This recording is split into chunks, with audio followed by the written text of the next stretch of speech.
দেখেছি। আর ও হালকা নীল রঙের লম্বা ড্রেস পরেছিল।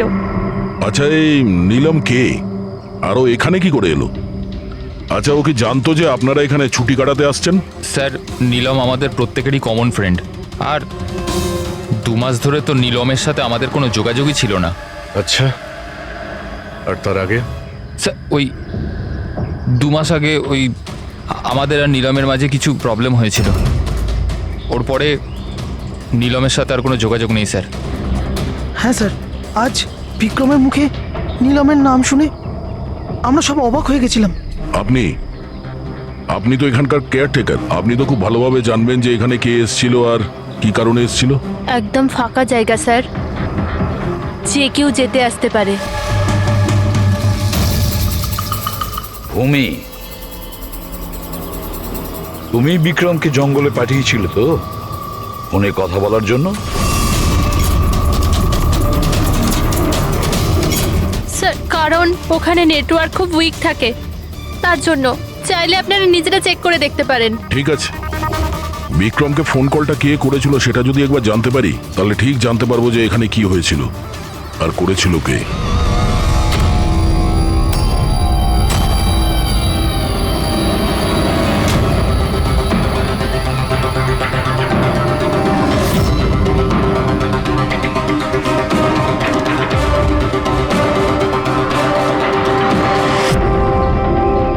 রেডি?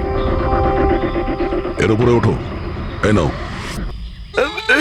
কে, আমি? আরে পা দাও, ওইতে পা। চলো। আরে স্যার, কিচ্ছু হবে না। হ্যাঁ, সাবধানে। তাড়াতাড়ি করো। আরে আরে স্যার, ধরে নাও এটা। স্যার সাবধানে, নয়তো আমি পড়ে যাবো কিন্তু।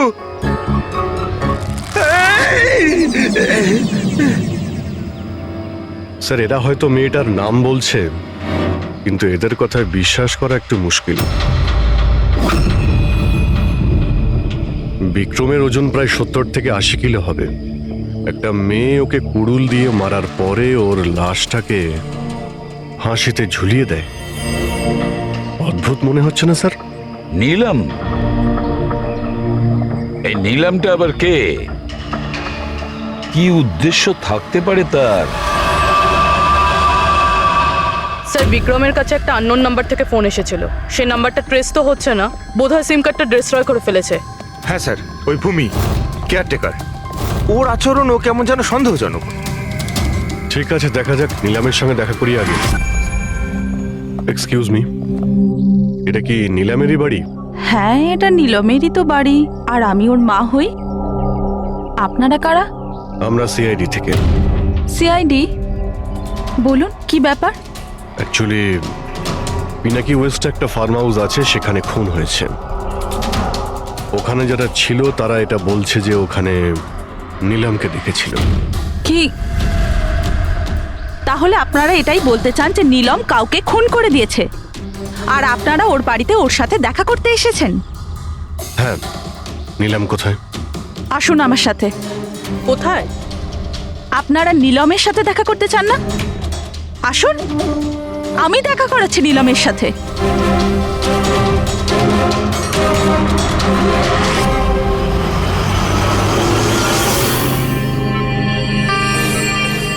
এই যে আমার নীলম, দেখছেন আপনার এর অবস্থা? মেশিনের দ্বারা জীবিত আছে, শুধুমাত্র চোখ ছাড়া এর শরীরের কোনো অংশের কোনো প্রতিক্রিয়া নেই। আর আপনারা বলতে চাইছেন যে যে এই মেয়েটি কারুর খুন করে দিয়েছে?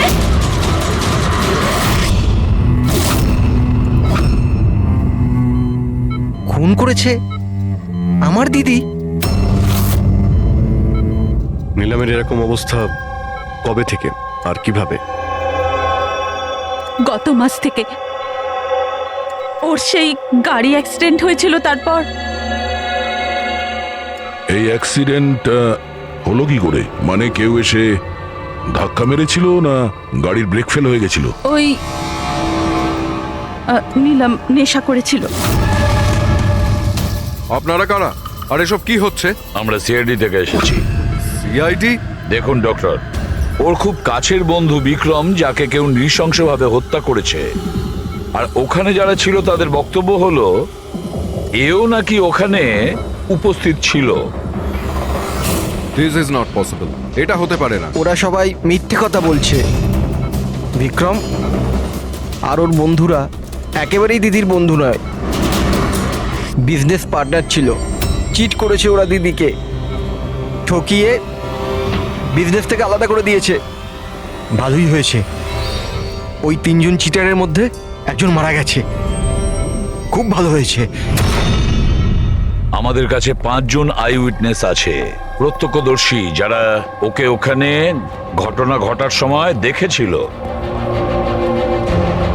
আপনি বলতে চাইছেন ওর অবস্থা খুব শোচনীয়? দেখুন, আপনার কথা শুনে আমি খুব অবাক হয়েছি। নীলম সেই অবস্থাতেই নেই যে কোনো মুভমেন্ট করতে পারে। ও নিজের ইচ্ছায় একটা আঙুলও নাড়াতে পারবে না। হ্যাঁ, এটা ঠিক যে ও আমাদের দেখতে পারে, আমাদের শুনতে পারে, আমাদের বুঝতে পারে, কিন্তু এর থেকে বেশি কিছু নয়। ও যে কিছুটা করতে পারছে সেটা আমাদের দেওয়া স্টিমুলেশনের জন্য। মানে আমরা কন্টিনিউয়াসলি ওর ব্রেন ম্যাপিং করছি, ওর মস্তিষ্কের অবস্থার প্রোগ্রেস দেখার জন্য। এটা জানার জন্য যে নীলমের শোনার, দেখার, শোয়ার আর স্পর্শ অনুভব করার কতটা ক্ষমতা আছে, যাতে ওর রিকভারি তাড়াতাড়ি হতে পারে। কিন্তু নীলম শুধু মিউজিক আর ফ্রেগ্রেন্স, তার মানে সুগন্ধতে রিয়্যাক্ট করছে, কারণ ওর মস্তিষ্ক এইসব জিনিসে রেসপন্ড করে। নীলম এই মুহূর্তে একটা প্রাণহীন ফার্নিচারের মতো। ও এখান থেকে নড়তেই পারবে না, কারণ মার্ডার কি করে করবে? বিক্রম নীলমকে দেখেছিল আর ওর পিছু নিয়েছিল। রে, সিদ্ধার্থ আর তাশিয়া, মনিকাও দেখেছিল। এতজন দেখেছে, সবার ভুল হতে পারে, এটা কি করে সম্ভব? কিন্তু নীলমের এই অবস্থা তো আমরা দেখছি স্যার। দেখুন ডক্টর, আপনাদের হসপিটালের গেট থেকে শুরু করে এই পুরো হসপিটালের সিসিটিভি ফুটেজ আমি দেখতে চাই। সরি স্যার, গত সপ্তাহে সিসিটিভি ক্যামেরা খারাপ হয়ে গেছে, কোনো ফুটেজ তো নেই আমাদের কাছে। এখন ডক্টর, একটা কথা মনে রাখবেন যে যদি এটা প্রমাণ হয় যে নীলামি ক্রাইম সিনে ছিল, তাহলে আপনার লাইসেন্স ক্যান্সেল হতে পারে।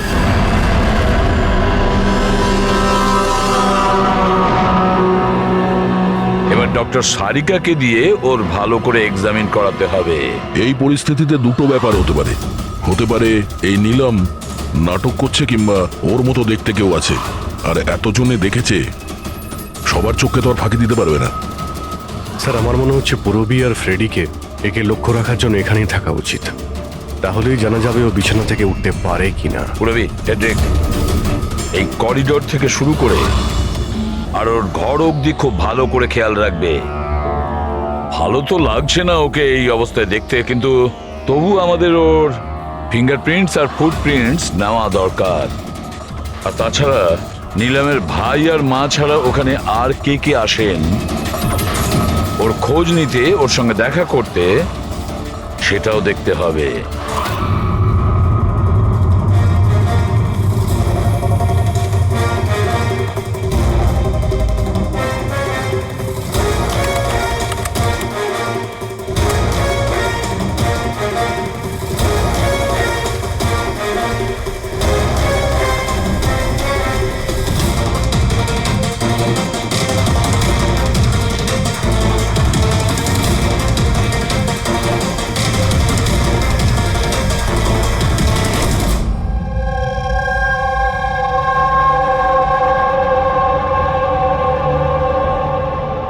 আপনারা সবাই তো নীলামের প্রতিবেশী, তাহলে আপনারা তো অবশ্যই জানবেন যে নীলামের কি কোনো যমজ বোন আছে? না স্যার। আচ্ছা, কোনো কাজিন বা ফ্রেন্ড যাকে নীলামের মতোই দেখতে? স্যার, নীলমকে আমরা ছোট থেকে দেখছি, অনেক বছর ধরে চিনি ওদের পরিবারকে। নীলমের কোনো বোন নেই, শুধু একটা ভাই আছে। আচ্ছা আচ্ছা রাজু, তুমি তো অনেক বছর ধরে এখানে কাজ করছো, তুমি নিশ্চয়ই জানবে। স্যার, নীলম দিদির আত্মীয়দের দেখেছি আমি, ওনার বন্ধুদেরকে আমি চিনি, কিন্তু স্যার এমন কেউ নেই যাকে নীলম দিদির মতো দেখতে। নীলম, ওর জ্ঞান নেই, ও কোমাতে আছে, আর ও তো কিছুই করতে পারবে না।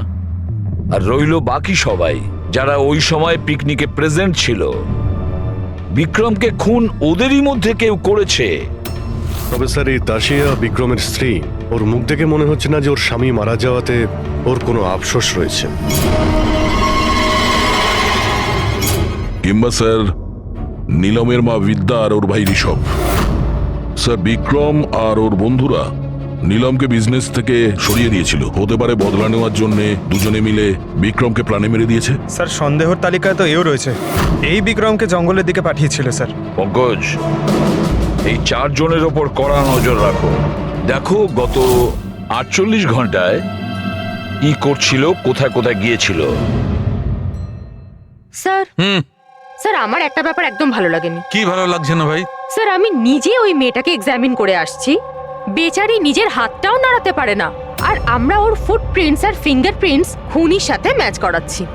দিস ইজ সারিকা, একটা কথা তুমি খুব ভালো করে মনে রাখবে। তুমি এতদিন ধরে সিআইডিতে কাজ করছো। সিআইডির কাজে কোনো ইমোশনের জায়গা নেই। এখানে সবাইকে সন্দেহ করতে হয়। মনে রেখো, ওই মেয়েটাকে 5 জন লোক ওখানে দেখেছে, বুঝলে? ইমোশনের কি আছে? এক কাজ করো, এই সব ফিঙ্গারপ্রিন্টস যেগুলো পূরবী আমাদের এনে দিয়েছে, আর এই দড়ি থেকে, কুড়ুল থেকে যে ফিঙ্গারপ্রিন্টস আমরা পেয়েছি, ওগুলো আমি সেভ করেছি। একটু ম্যাচ করে দেখো যদি কিছু পাওয়া যায়।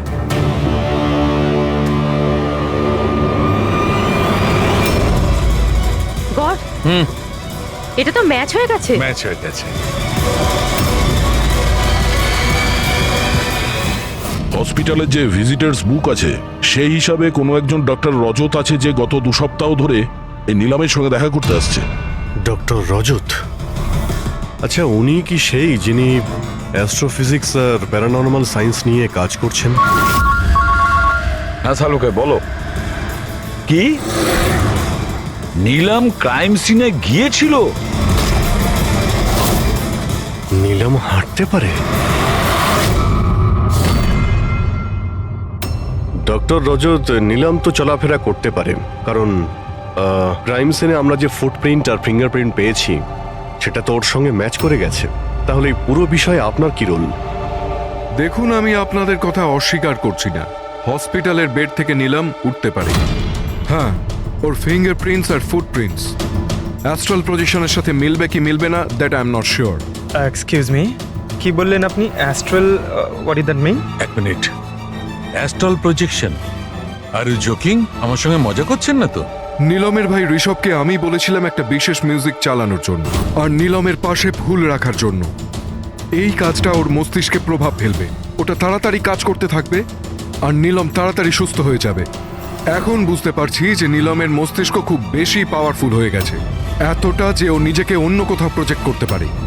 ও নীলম নয়, ওর অ্যাস্ট্রাল প্রজেকশন। এক মিনিট, আপনি বলছেন যে ওর প্রজেকশন অন্য জায়গায় করতে পারবে? এটা কিভাবে সম্ভব? দেখুন, অ্যাস্ট্রাল প্রজেকশনকে যদি খুব সাধারণভাবে আপনাকে বোঝাই, তাহলে সেটা এইভাবে। দেখুন, যেমন মরার পরে মানুষের আত্মা তার শরীর থেকে আলাদা হয়ে যায়, ঠিক একই রকম জীবিত মানুষের চেতনাকেও ফিজিক্যালি বাইরে বের করা সম্ভব। আর যেমন আমি বুঝি যে নীলমের কেসেও এরকমই কিছু হয়েছে। দেখুন ডক্টর রজত, সায়েন্সে এমন কোনো প্রমাণ নেই যাতে এই কথাটা কনফার্ম হতে পারে যে শরীর থেকে আত্মাটাকে বাইরে বার করা যায়। আর আপনার থিওরি অনুযায়ী একটা 40-45 কিলো ওজনের একটা মেয়ে যে কোমায় রয়েছে, সে একজন 85 কিলো ওজনের একটা লোককে দড়িতে ঝুলিয়ে দিয়েছে। তার মানে আপনারা আমার কথা বিশ্বাস করছেন? তাহলে আপনারাই বলুন, এক হাত পায়ে অক্ষম মেয়ে যে হাসপাতালের বেডে পড়ে আছে, সে একই সময় দুটো আলাদা আলাদা জায়গায় কিভাবে থাকতে পারে? থ্যাংক ইউ ভেরি মাচ, সেটা আমরা খোঁজ নিয়ে নিচ্ছি।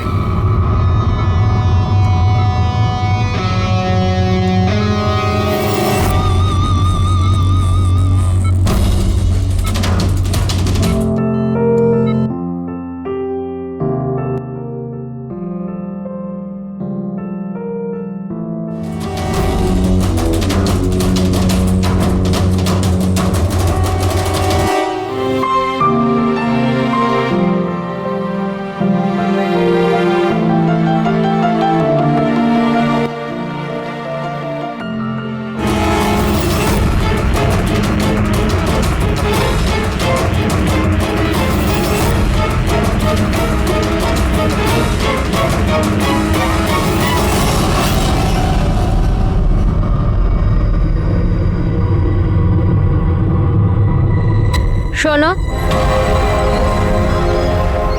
আমি তোমাকে কিছু বলতে চাই।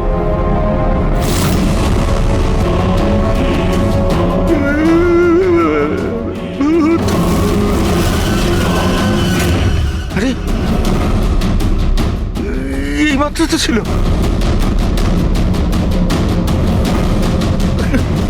কোথায় হাওয়া হয়ে গেল?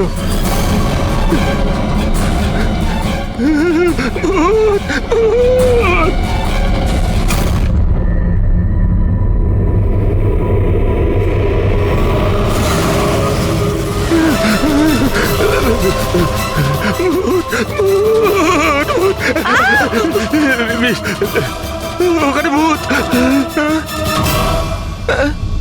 কোথায়?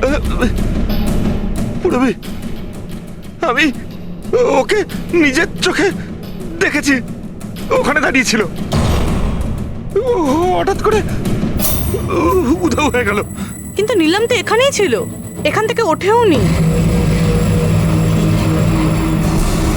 এই নীলাম একই সময় দু জায়গাতে?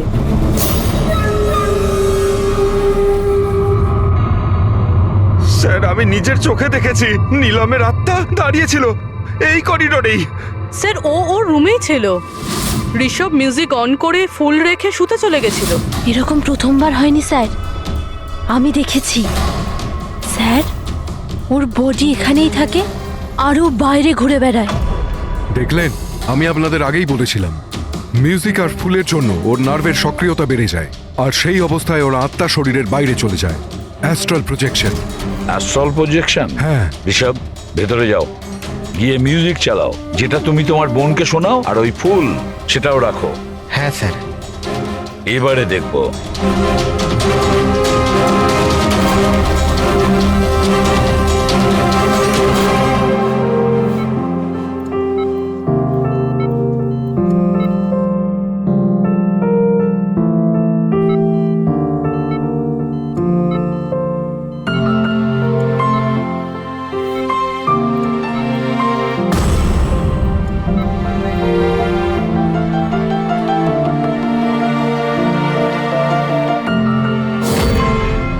দেখুন, শরীরে সক্রিয়তা বাড়ছে।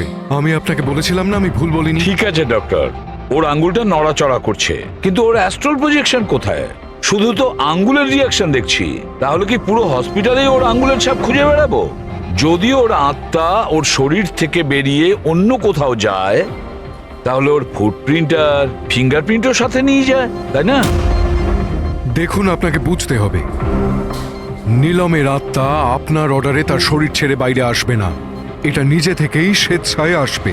ও প্লিজ ডক্টর, আপনার এই সায়েন্সের কথাবার্তা আমাদের মাথাতেই ঢুকছে না। এই কেসটা আমরা সলভ করব, বুঝেছেন? আপনারা আমার কথাকে বিশ্বাস করুন। এক্সকিউজ মি, আসুন। দেখুন দেখুন নীলমকে। ওর অবস্থা দেখে আপনাদের মনে হচ্ছে যে হসপিটাল থেকে বাইরে বেরিয়ে ও কাউকে মার্ডার করতে পারে? হ্যাঁ স্যার, আমরা প্রত্যেকে ওকে দেখেছিলাম। ওটা নীলমই ছিল, আর আমাদের কোনো ভুল হয়নি স্যার। 1 মাস হয়েছে তোর অ্যাক্সিডেন্টের। এটা হতেই পারে যে অভিনয় করছে, হাঁটাচলা করতে পারে। সিদ্ধার্থ, ও সত্যি বেড থেকে নড়াচড়া করার অবস্থায় নেই। তাহলে ওটা কে ছিল যাকে আমরা ওখানে দেখেছিলাম? ওই দেখো নীলম। স্যার, আমি বলেছিলাম না নীলমের আত্মা ওর শরীর থেকে। Thank you very much. আপনি আমার ওদিকে গিয়ে বসুন। আপনারাও প্লিজ ওদিকটা গিয়ে বসুন। প্লিজ ওই দিকটা গিয়ে বসুন। স্যার, এর আঙুল আর পায়ের ছাপ ম্যাচ কিভাবে হতে পারে? হতে পারে যদি কেউ নীলমের ফিঙ্গারপ্রিন্টস আর পায়ের ছাপ ক্রাইম সিনে ছেড়ে আসে তবে। কি হলো স্যার? একটা কথা আমার মাথায় ঘুরছে। বিক্রমের মৃত্যুর পরে তোমাদের মনে আছে বিক্রমের বন্ধুরা কি বলেছিল? স্যার, নীলম আমাদের প্রত্যেকেরই কমন ফ্রেন্ড, আর 2 মাস ধরে তো নীলমের সাথে আমাদের কোনো যোগাযোগই ছিল না। সিদ্ধার্থ কি করে জানলো যে নীলমের অ্যাক্সিডেন্ট 1 মাস আগে হয়েছিল? 1 মাস হয়েছে তোর অ্যাক্সিডেন্টের, হাঁটাচলা করতে পারে। এটা হতেই পারে যে অভিনয় করছে। সিদ্ধার্থ, রে, দাসিয়া, মনিকা আর ভূমি, এদের সবাইকে বিউরোতে নিয়ে এসো। সিদ্ধার্থ,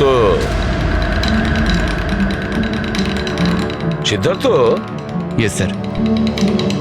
নীলমের সঙ্গে শেষ কবে দেখা হয়েছিল?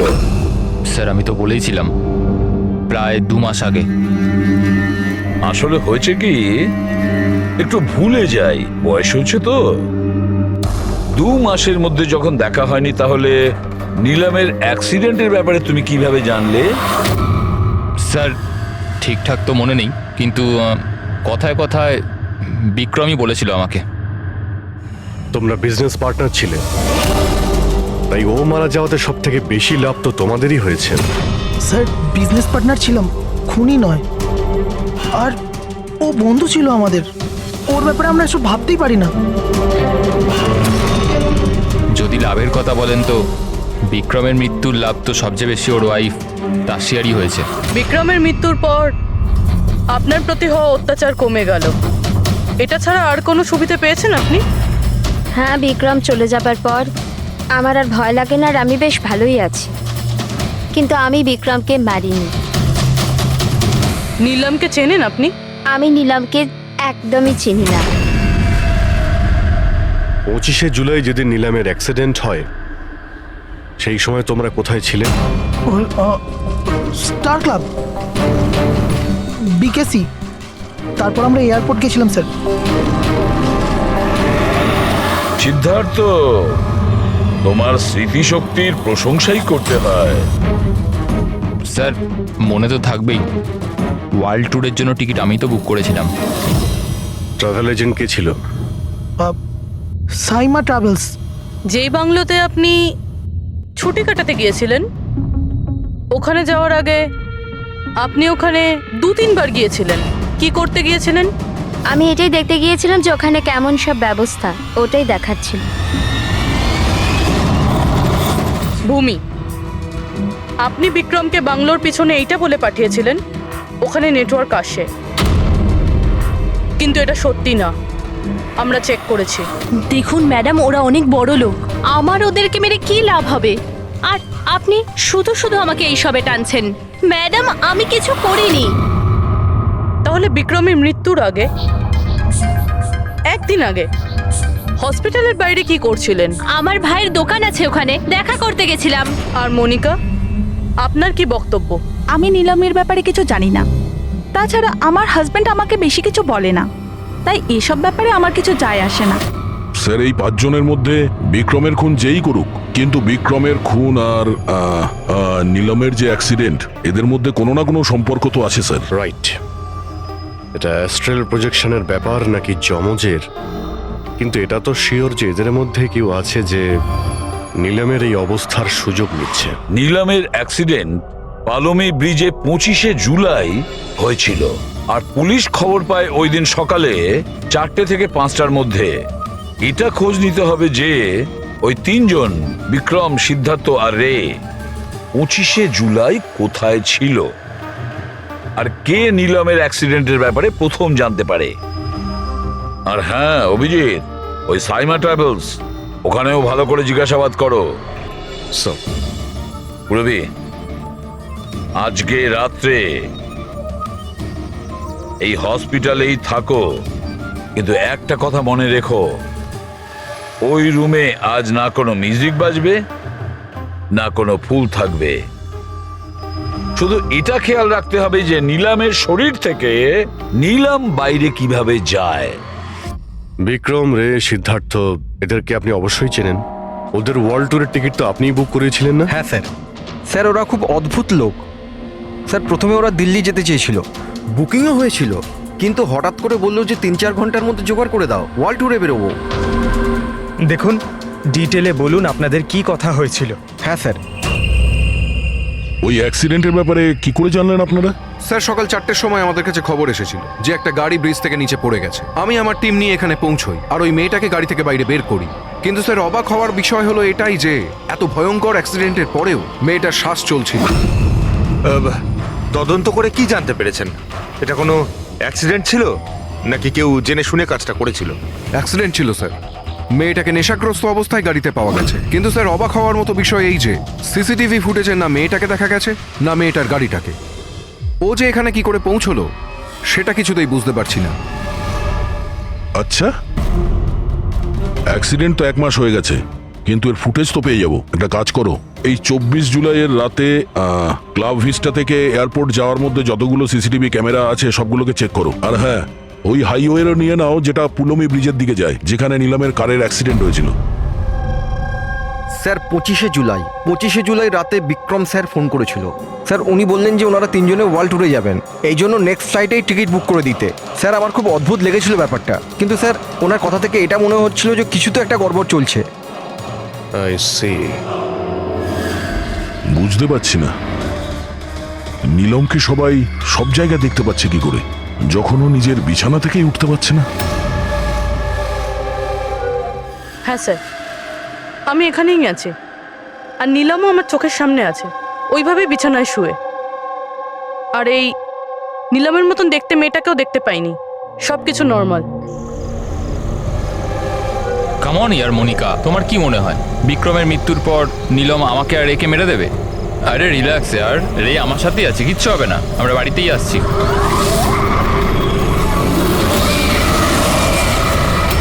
নীলম, নীলম, সিদ্ধার্থ সামনে নীলম দাঁড়িয়ে আছে।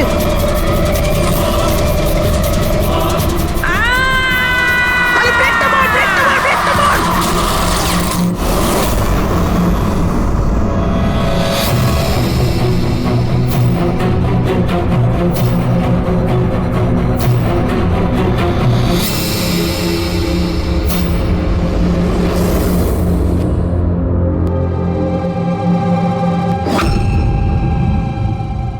হোটেল থেকে এয়ারপোর্ট পৌঁছতে কমপক্ষে 2 ঘন্টা লাগে। ভেবে পাচ্ছি না এই তিনজনের 7 ঘন্টা কিভাবে লাগলো। আর স্যার এই ফুটেজগুলো নিয়ে কিছু করা হয়েছে। এই একটু পিছনে নাও তো পঙ্কজ, আর একটু পিছনে নাও যেখানে ডিসি চক ছিল। হ্যাঁ স্টপ, এখান থেকে চালাও। আর এটা পরের ফ্রেমে উধাও। এই ফুটেজ এডিট করা হয়েছে স্যার, এডিট করা হয়েছে। পুলমি ব্রিজের দিকে যাওয়ার রাস্তার সমস্ত সিসিটিভি ফুটেজ তো আমরা চেক করেছি, নীলমের কার তো কোথাও দেখতেই পাইনি। আর যদি নীলম এই রাস্তা দিয়ে না যায় তাহলে ওর গাড়ি ওখানে ওই পুলমি ব্রিজের নিচে কি করে গেল? স্যার মনে হচ্ছে নিলামের সঙ্গে ওখানে কিছু হয়েছিল, যেখান থেকে ফুটেজে গাড়িটা উধাও হয়েছে। পুলিশের রিপোর্ট অনুযায়ী নিলামের অ্যাক্সিডেন্ট হয়েছিল 25 তারিখ সকালে 4টে থেকে 5টার মধ্যে, মানে অ্যাক্সিডেন্টটা 24 তারিখ রাত্রে হয়েছিল। যে ট্রাফিক পুলিশ ওই সময় ডিউটিতে ছিল আর সার্ভিলেন্স কপস ডিউটিতে ছিল, ওদের সাথে কথা বলতে হবে। Hello, what? এখন কোথায়? ওকে ঠিক আছে, আমরা আসছি। স্যার এই সিদ্ধার্থ আর রেড গাড়ির অ্যাক্সিডেন্ট হয়েছে। কি? ওরা এখন ব্লু হেল। ঠিক হয়ে যাবে। দেখুন, জানি না, আমরা আমাদের তরফে সম্পূর্ণ চেষ্টা করেছি, কিন্তু এখন পেশেন্টকে বাঁচানো খুব মুশকিল। কি হলো? কিভাবে অ্যাক্সিডেন্ট হলো? কি করে মানে? এই সব নীলমের জন্যই হয়েছে, এইসব নীলম করেছে। এটা আপনি কি করে জানলেন? আমি ফোনে শুনেছিলাম, রে সিদ্ধার্থকে বলল যে সামনে রাস্তায় নীলম দাঁড়িয়ে আছে। নীলম, সিদ্ধার্থ সামনে নীলম দাঁড়িয়ে আছে। ওরা দুজনেই খুব ভয় পেয়ে গেছিল। পুরবি তুমি নিলামের কাছেই ছিলে তো? স্যার, স্যার নীলম হসপিটালেই ছিল, ওর বাইরে যাওয়ার প্রশ্নই ওঠে না। আপনাকে এই অ্যাক্সিডেন্টের খবর কে দিয়েছে?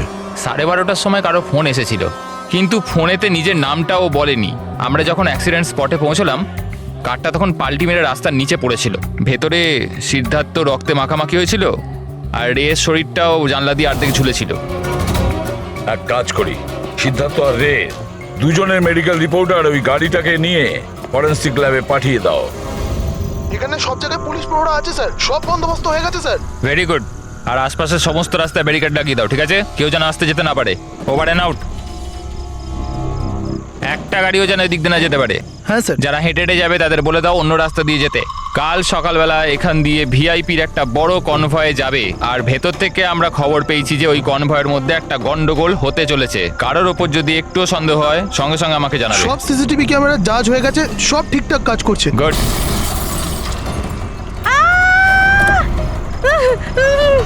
ও my God, oh my God, oh my God, oh my God, I am so sorry, I am so sorry. ওঠো ওঠো ওঠো ওঠো। আমি কিছু করিনি। Get up, please get up. Accident করলেন নাকি? না, আমি কিছু করিনি। He came in front by car. এভাবে কেউ গাড়ি চালায় নাকি?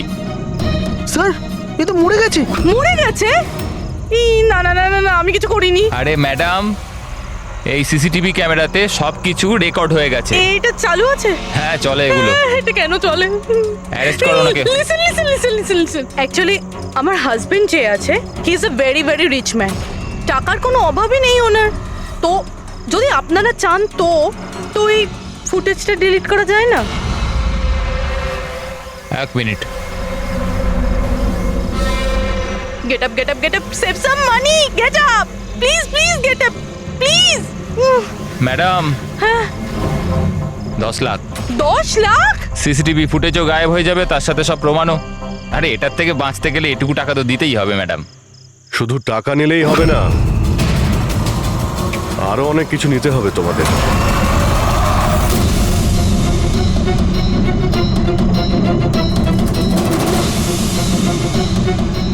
স্যার, তোমরা জানো তোমাদের ডিউটি আজকে এখানে কেন ছিল?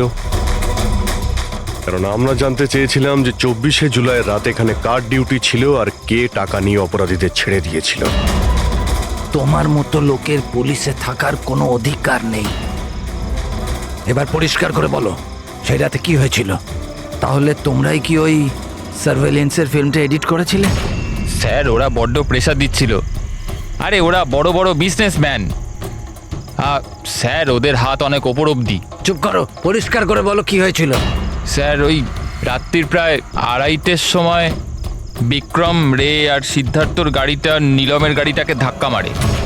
আর ওই ওদের মনে হলো যে মেয়েটা মরে গেছে। ওরা বড্ড ঘাবড়ে গেছিল স্যার।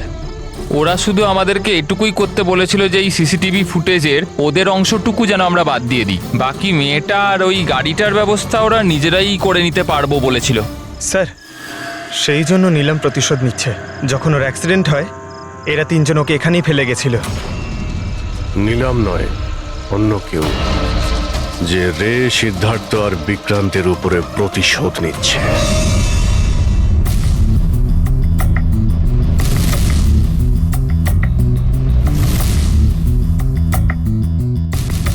অভিজিৎ, নীলমের শরীর থেকে তার বাইরে যাওয়া পসিবল নয়। অ্যাস্ট্রাল প্রজেকশন, সেটা তো আমরা ধরছিই না। আর পুরবি তো দেখেছে, পুরবি ওখানে ছিল, আর ও তো বলছিল যে নীলম ওখান থেকে নড়েইনি। তাহলে বুঝে উঠতে পারছি না যে সিদ্ধার্থ আর রে এরা দুজনে নীলমকে রাস্তায় কিভাবে দেখলো।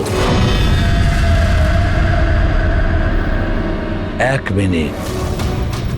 মিনিট, এই নীলম একই সময় নিজের রুমে আর হসপিটালের করিডোরেও তো দেখা গিয়েছিল।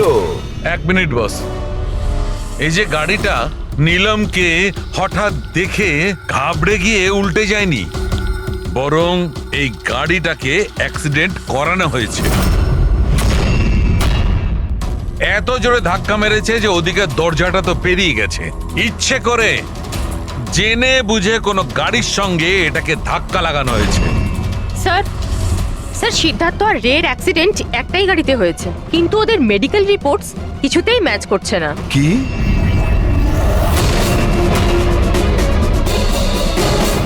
হ্যাঁ বস,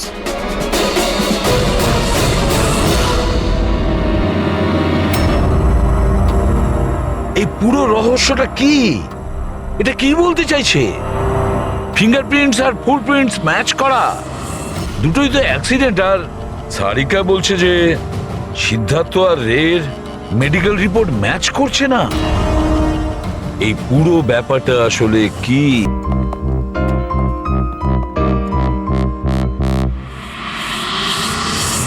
যে বিক্রমকে খুন করেছে আর সিদ্ধার্থ আর রের এই অবস্থা করেছে, এই সব কাজ নীলামের নয়, অন্য কারোর।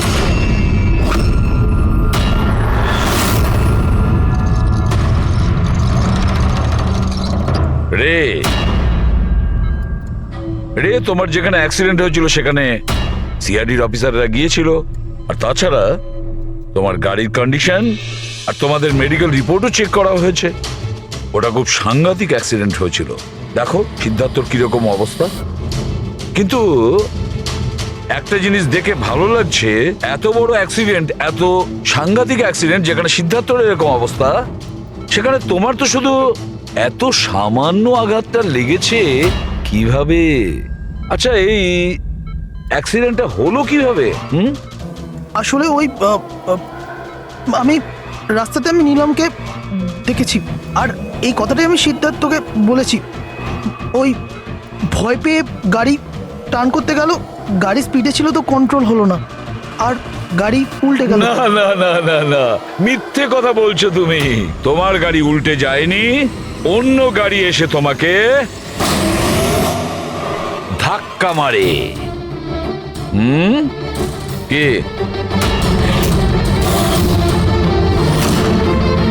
হ্যাঁ স্যার, সিদ্ধার্থকে মারার প্ল্যান আমিই করেছিলাম, আর এতে ভূমি আমাকে সাহায্য করেছিল।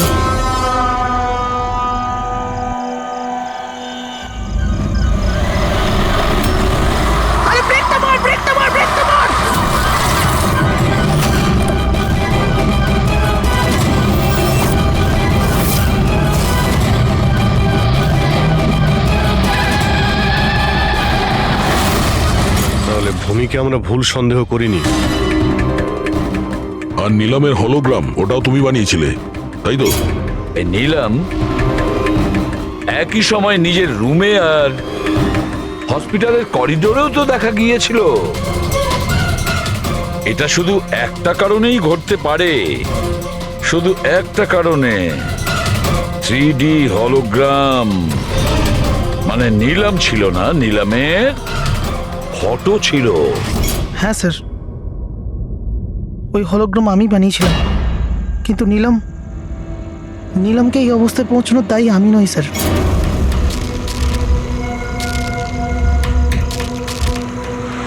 এই নিলাম আমাদের ডিসি চকে কেন ডাকলো? ও আমার উপর লিগ্যাল অ্যাকশন নেবার কথা ভাবছে, কিন্তু আমি ওকে 1 টাকাও দেবো না। ওর হিসেব আমি আজকে একদম শোধ করে দেবো। আরে কি করছিস বিক্রম? ও বন্ধু আরে আমাদের। উড়িয়ে দে এটাকে বিক্রম। আরে সেটা তো তুই চুপ করে বস না। না বিক্রম, না না না বিক্রম। আমি বিক্রমকে আটকানোর চেষ্টা করেছিলাম, কিন্তু স্যার বিক্রম আমার একটা কথাও শুনলো না। আমি নীলমকে বাঁচাতে চাইছিলাম স্যার, ওকে হেল্প করতে চাইছিলাম, কিন্তু এই দুজনে আমাকে কিছু করতে দেয়নি। ও আমাদের বন্ধু ছিল স্যার, কিন্তু আমিও টাকার লোভে পড়ে গিয়ে সিদ্ধার্থ আর বিক্রমের সাথে মিলে নীলমের সাথে বেইমানি করলাম স্যার। ওকে বিজনেস থেকে বের করে দিলাম, আর ওকে মরার জন্য ছেড়ে দিয়ে আমরা 3 জন ওয়ার্ল্ড ট্যুরে চলে গেছিলাম। কিন্তু স্যার যখনই আমরা ফিরে এলাম, তখন থেকে আমি বুঝতে পারলাম যে সিদ্ধার্থ আর বিক্রম মিলে আমাকেও এই বিজনেসের পার্টনারশিপ থেকে বাইরে বের করে দিতে চাইছে। কিন্তু এর আগে এই দুজন নীলমের মতো আমার সাথেও বেইমানি করে। আমি এই দুজনকে আমার রাস্তা থেকে সরানোর প্ল্যান করলাম, আর নীলমের সাহায্য নিয়ে ওদেরকে ভয় পাওয়াতে শুরু করি। তাহলে এই বাংলোতে ছুটি কাটানোর আইডিয়া তোমারই ছিল? হ্যাঁ, ওখানে আমি দুজনকে রেখেও ছিলাম বিক্রমকে মারার জন্য। আমি যা করেছি আমার আফসোস নেই স্যার। নীলমের এই অবস্থাতে আমার পরিচয় গোপন করে ওকে টাকা দিয়ে সাহায্য করছিলাম। জেল যাওয়ার পর এটাই চাইবো যে ওর চিকিৎসা যেন কিছু কম না হয়। আর ভূমি আমার অফিসে কাজ করতো স্যার, এই জন্য আমি জানতাম যে ও আমার সঙ্গ দেবে, আর আমি ভূমিকে ব্যবহার করেছি নীলমের 3D হলোগ্রাম লাগানোর জন্য।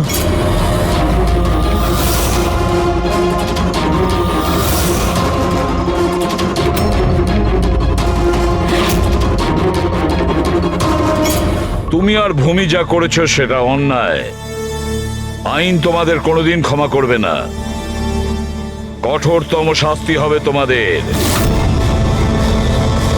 Thank you very much. কিন্তু আজ থেকে আপনাদেরকে মনিটর করা হবে। আপনাদের সমস্ত কেস একজন সুপারভাইজিং অফিসার মনিটর করবে, যাকে আমরা নিয়োগ করেছি।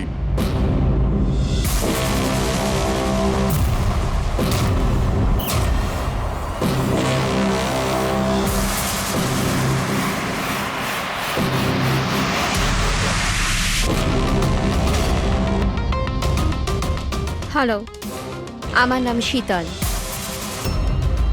আজ থেকে শীতলই আপনাদের মনিটর করবে। মনিটর করবে মানে? মানে এইটা হলো যে আপনাদের কেসের যাই অ্যাক্টিভিটি হোক সেটা শীতল আমাদের বলবে। আপনাদের কেসগুলোর সমস্ত খবরাখবর রাখবার অধিকার থাকবে শীতলের।